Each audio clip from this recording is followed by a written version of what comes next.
It is not the critic who counts, not the man who points out how the strong man stumbles, or the doer of deeds could have done them better.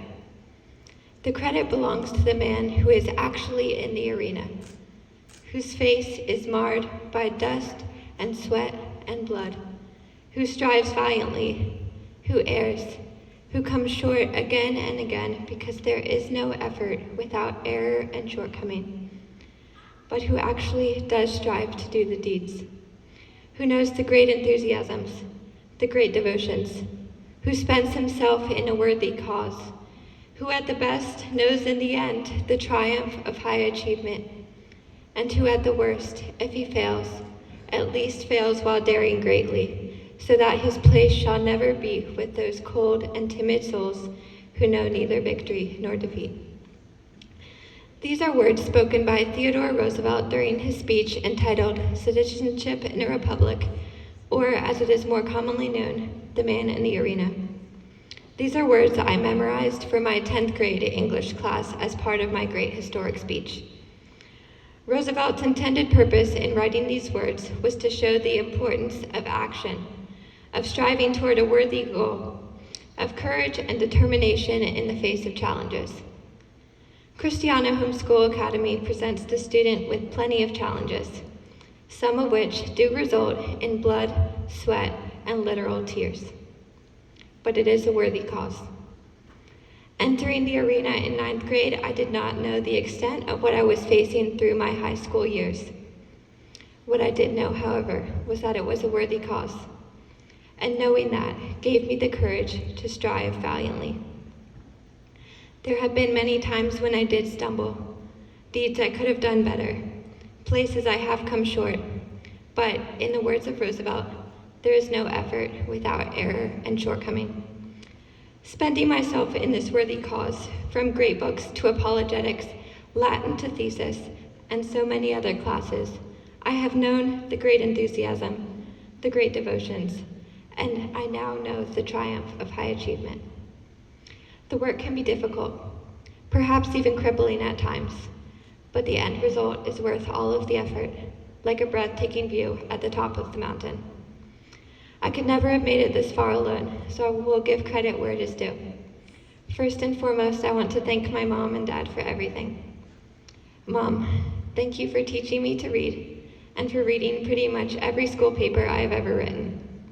Dad, thank you for helping me every single time I didn't understand a problem in one of my math or science classes, for not just giving me the answer, but for working with me until I understood each concept.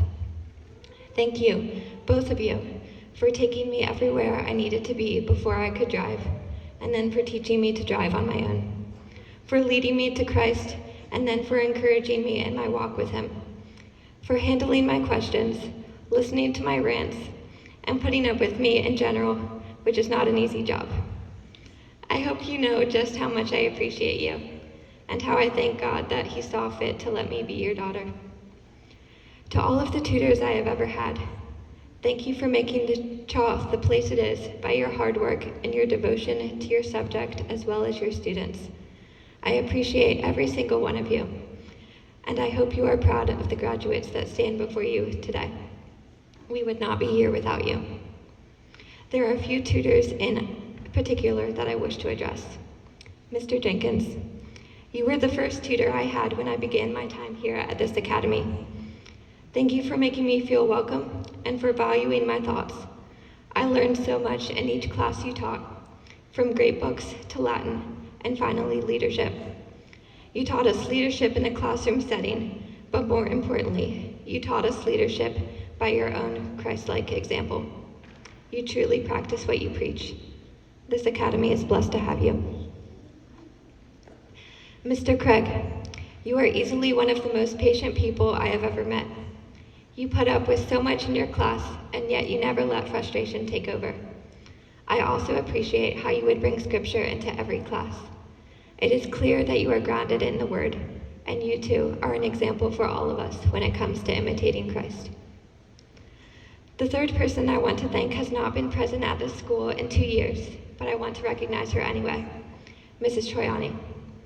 I only had 2 classes with her in my sophomore year, but that was plenty of time to see the kind of person she is. She had endured unspeakable loss only a month before that school year, and yet she radiated joy. A joy profound and sincere, filled with hope. In addition to being a fantastic teacher, she embodied Christ-likeness in a way I had never seen in anyone else. And so for this reason, I think it is safe to say that she impacted me the most out of every teacher I have ever had. One additional shout out to Mrs. Kyoko. At the start of the year, she took incredible pictures of the seniors without asking anything in return. I know we will cherish those photos for years to come, so thank you, Mrs. Kyoko. And now to my classmates, Lizzie, Audrey, and Caden. I am so proud of all of you for finishing what you began.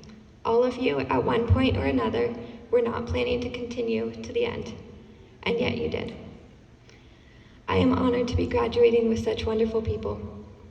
Thank you for taking this journey along with me. I would not have wanted to do any of it if it had not been for you. I treasure the memories we've made over the years, this past year most of all, and I hope that you do as well. Wherever you all go after this, I wish you nothing but the best. You can do anything you set your mind to. There are so many other people that have impacted the person standing before you today, but they are too many to name here.